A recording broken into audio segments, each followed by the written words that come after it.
کسی گاؤں میں ایک بندہ تھا، اس کی بڑی خوبصورت اور نسلی بھینسیں تھیں۔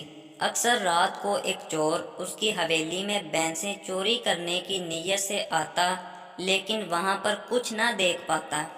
لیکن صبح جب اس کی حویلی میں جاتا تو بھینسیں وہیں موجود ہوتیں۔ وہ یہ دیکھ کر بڑا حیران ہوتا۔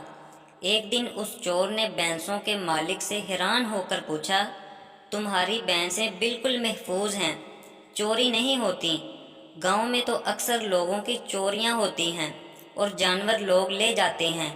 یہ سن کر بھینسوں کے مالک نے کہا کہ میں آیت الکرسی پڑھ کر چاروں کونوں میں پھونک دیتا ہوں۔